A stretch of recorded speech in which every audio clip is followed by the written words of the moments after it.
లేకపోతే మీ నుంచి పలానా పని ఉంది చేసి పెట్టు అని మెసేజ్లు మ్యూచువల్తో ఒకరి నుంచి ఒకరికి వారి నుంచి మీకు మీ నుంచి అని వెళ్ళాయా లేదా? ఈ 1.5 ఇయర్లో ఈ 1.5 ఇయర్లో మా పంచాయత్ సెక్రటరీ గారు 76 లక్షలకి మిస్అప్రోప్రియేషన్ చేశారు. అది చేసి నా మీద వేయాలని చూశారు. దీని మీద ఎంక్వైరీ వేయమని చెప్పేసి నేనే శ్రీధర్ అడిగాను. నాకు కొన్ని పనులు కావాలి అని చెప్పి మీ దగ్గర కూర్చుని నేను టీటీడీ లెటర్ కూడా అడగలేదండి శ్రీధర్. ఓకే, మీ పర్సనల్ వీడియోస్ మరి సోషల్ మీడియాలోకి ఎవరు లీక్ చేశారు, ఎలా వచ్చాయి? నేనే. మీరే లీక్ చేశారు. ఎందుకు మేడం? అంటే ఇప్పటిదాకా లేని ఇప్పుడు ఎందుకు ఇదంతా చేసి లాస్ట్ లో నాకు అందరినీ దూరం చేసేసి ఇప్పుడు నేను నిన్ను పెళ్లి చేసుకోను అంటే అయితే పోలీస్ కంప్లైంట్ ఇవ్వాలన్నా సరే నా దగ్గర ఆధారాలు కావాలి.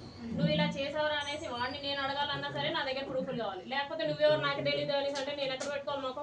ఓకే, ఇంతకు ముందే మీ హస్బెండ్ తో మీరు దూరంగా ఉన్నారు. ఇప్పుడు ఎమ్మెల్యే పరిచయం అయినాక కొత్తగా దూరం అయింది ఏం లేదు కదా, మరి ఇప్పుడు అతను ఎలా దూరం చేశారు? ఎమ్మెల్యేకి పరిచయం అయినప్పుడే దూరం అయ్యాని ఎవరు లేరని చెప్పారు కదా మీరు ఫస్ట్. 3 years నా ఫ్యామిలీ నా కొడుకు కూడా ఇప్పుడు నా దగ్గర లేదు. అది ఫస్ట్ మీరు ఫస్ట్ కూడా అదే చెప్పారు కదా. మీకు సెకండ్ విడాకులు ఎప్పుడైనా? ఫస్ట్ విడాకులు ఏంటి? మీకు ఫస్ట్ విడాకులు ఎప్పుడైనా? సెకండ్ హస్బెండ్ ఎప్పుడైనా? నాకు తెలియదు నాకు ఫస్ట్ విడాకులు అయ్యాయి అనేసి మీరు పేరు చెప్తే నేను తెలుసుకుంటాను. I'm really eager. చెప్పండి మేడం.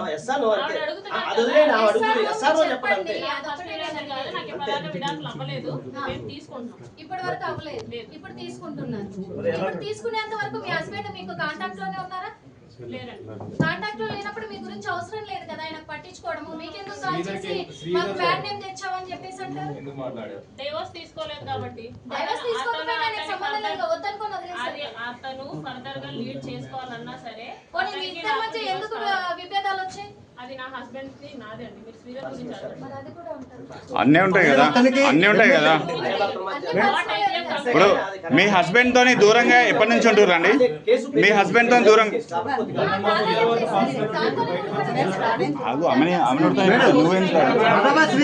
పెళ్లి కాలేదనే విషయం మీకు తెలుసు కదా మేడం? పెళ్లి కాలేదనే విషయం తెలుసా మీకు? తెలిసే నాకు పెళ్లి అయిన మీరు మీకంటే ఒక బాబు ఉన్నప్పుడు అతనికి పెళ్లి కాలేదు తెలిసి ఎలా దగ్గర అయ్యారు? మీరు చిన్న పిల్ల కాదు మేడం. నేను చిన్న పిల్లని కాదు, కాకపోతే ఆడపిల్లని. ఆడపిల్లనే కదా, మీకంటూ కూడా ఒక 25 years ఉన్నాయి కదా. చెప్పండి ఎంత ఉన్నాయి మేడం? సార్ 25, 26, వాట్ ఎవర్ అనుకుందాం. కానీ మీరు మోసపోయారు, అతను మాయ మాటలకు బెదిరించారని చెప్తే మీరు బెదిరితే భయపెడితే భయపడే వాళ్ళైతే కాదు. నేను ఏది నిరూపించాలన్నా సరే ఫస్ట్ ఆఫ్ ఆల్ నా దగ్గర ఒక ఎవిడెన్స్ కావాలి. బ్లంట్ గా పోలీస్ స్టేషన్ కి వెళ్ళి నన్ను ఇలా చేశాడు ఇప్పుడు కూడా కూటమి ఉంది అక్కడ. ఎలా వస్తుందండి? ఇదంతా జరగకుండా ఎలా వస్తుంది అనుకుంటున్నారు? జరగడం కోసం వెయిట్ చేశారా? అంటే సాక్ష్యాల కోసం వెయిట్ చేస్తున్నారా? సాక్ష్యాల కోసం వెయిట్ చేశారా? వాళ్ళ మదర్ మీతో పెళ్లికి సంబంధించిన ఇష్యూ, దాని తర్వాత నేను కోర్టుకు అప్రోచ్ అవ్వాలన్నా సరే, వాళ్ళ పేరెంట్స్ అప్రోచ్ అవ్వాలన్నా సరే, do I have to have proper evidence? అవునా కాదా? మీరు ఆయన ఫ్యామిలీతోనే మాట్లాడారన్నారు, అందరికి తెలుసని మాట్లాడారన్నారు. మొదటి నుంచి టచ్ లో ఉన్నప్పుడు మీరు డైరెక్ట్ వాళ్ళ దగ్గరికి పోయి మీ కొడుకు అంటే మీ అబ్బాయి ఇలా చేస్తున్నాడు అని చెప్పేసి మీరు వాళ్ళతో చెప్పానండి. చెప్తే వాళ్ళు నన్ను ఆపారు. మాట్లాడతాను, మేము మాట్లాడతాం అనేసి అనేవాళ్ళు. కనీసం మినిమం అతను ఫోన్ తీసుకొని నువ్వేం చేస్తున్నావురా అనేసి అతను ఫోన్ కూడా తీసుకొని చెక్ చేయలేదు. చెక్ చేసి మీతో పెళ్లికి వాళ్ళ మదర్ ఒప్పుకున్నారు అని చెప్పి ఆమె చెప్తున్నారు.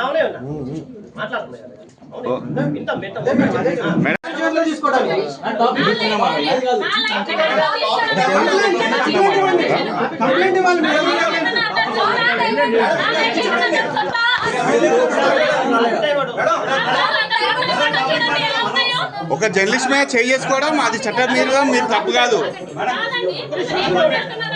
జర్నలిస్ట్ పైన చేసుకోవడం తప్పు కాదు. జర్నలిస్ట్ పైన చేసుకోవడం తప్పు కాదా? మీరు జర్నలిస్ట్ పైన చేసుకోవడం తప్పు కదా మేడం? మీరు జర్నలిస్ట్ మీద చేసుకోవడం తప్పు కదా అండి? జర్నలిస్ట్ మీద చేసుకోవడం మీరు చట్టం ఇప్పుడు అప్పుడు జర్నలిస్ట్ మీరు ఎమ్మెల్యే మీద కంప్లైంట్ ఇవ్వలేదు, జర్నలిస్ట్ మీద కంప్లైంట్ ఇవ్వలేదు. ఎమ్మెల్యేని కొట్టారు, జర్నలిస్ట్ ని కొట్టారు. ఒక ఎమ్మెల్యే ఫోన్ తీసుకుని స్క్రీన్ షాట్ మీరు ఆయన ఫోన్ లో మీరు చేయి కట్ చేసుకున్నట్టుగా స్టేటస్లు పెట్టుకోవడానికి మీకు అంత అయితే వచ్చింది. మీ చేయి చూపెట్టండి ఒకసారి, మీ చేయి అదే మీ చేయి చూపెట్టండి. ఎప్పటి నుంచో ఉంటాయి అదే ఎందుకని మేడం?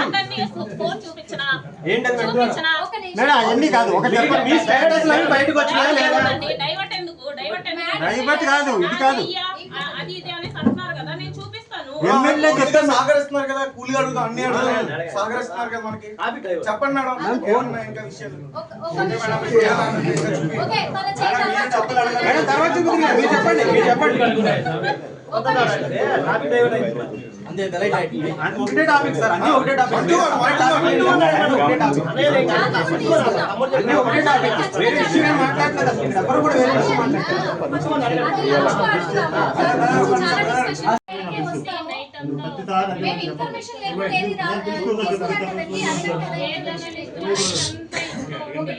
ఇన్ఫర్మేషన్ లేకుండా ఏది అడగము. మీ దగ్గర ప్రూఫ్స్ ఉంటే చెప్పండి, మా దగ్గర ప్రూఫ్స్ ఉంటే మేము అడుగుతాము. ఇప్పుడు అతను హాస్పిటల్లో కూడా ట్రీట్మెంట్ తీసుకుంటున్నాడు, అది ఓకే. ఎమ్మెల్యే విషయానికి వస్తే ఎమ్మెల్యేని మీరు 3 కోట్లు డిమాండ్ చేశారు అని చెప్తున్నారు. అది ఎంతవరకు నిజం, ఎంతవరకు అవాస్తవం? 25 కోట్లు మీరు డిమాండ్ చేశారని చెప్పి ఒక వాయిస్ కూడా వినిపిస్తున్నారు వాళ్ళ మదర్ వాళ్ళు. నేను వినిపిస్తాను, ఉంది మా దగ్గర. ఉంది మీ ఫేస్బుక్ వీడియో జాన్ 7th నాతో లాస్ట్ గా ఏం మాట్లాడాడో నా దగ్గర రికార్డింగ్ ఉంది. Should I play? Play play play. చెప్పండి మేడం, తప్పే ఉంది. ఒక ఎవిడెన్స్ ఇప్పటి వరకు మీ సైడ్ నుంచి రాలేదు, అతను బెదిరించింది. కోర్టులో కూడా సబ్మిట్ చేయాల్సిన ఉంది. అది వేరే సార్. కొన్ని సబ్మిట్ ఇస్తాం. అంటే అడ్వకేట్ గారు మీరు ఆపుతున్నారా? ఎవిడెన్స్ బయట పెట్టకుండా ఆపుతున్నారా? ఎవిడెన్స్ మీడియాకి బయట పెట్టకుండా అడ్వకేట్ గారు ఆపుతున్నారా? సరే సార్, నేను అదే అడ్వకేట్ గారు ఆపుతున్నారా? మీడియా సబ్మిట్ కాదు సార్, మీకున్న డౌట్స్ క్లియర్ చేయాలి.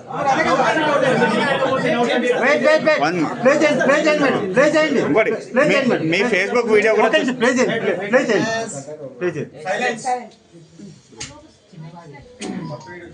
అక్కడ పెట్టండి మేడం.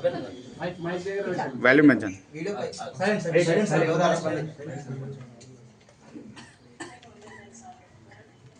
లేకపోతే మాకు పెట్టండి, గ్రూప్లో చేయగలుగుతాం.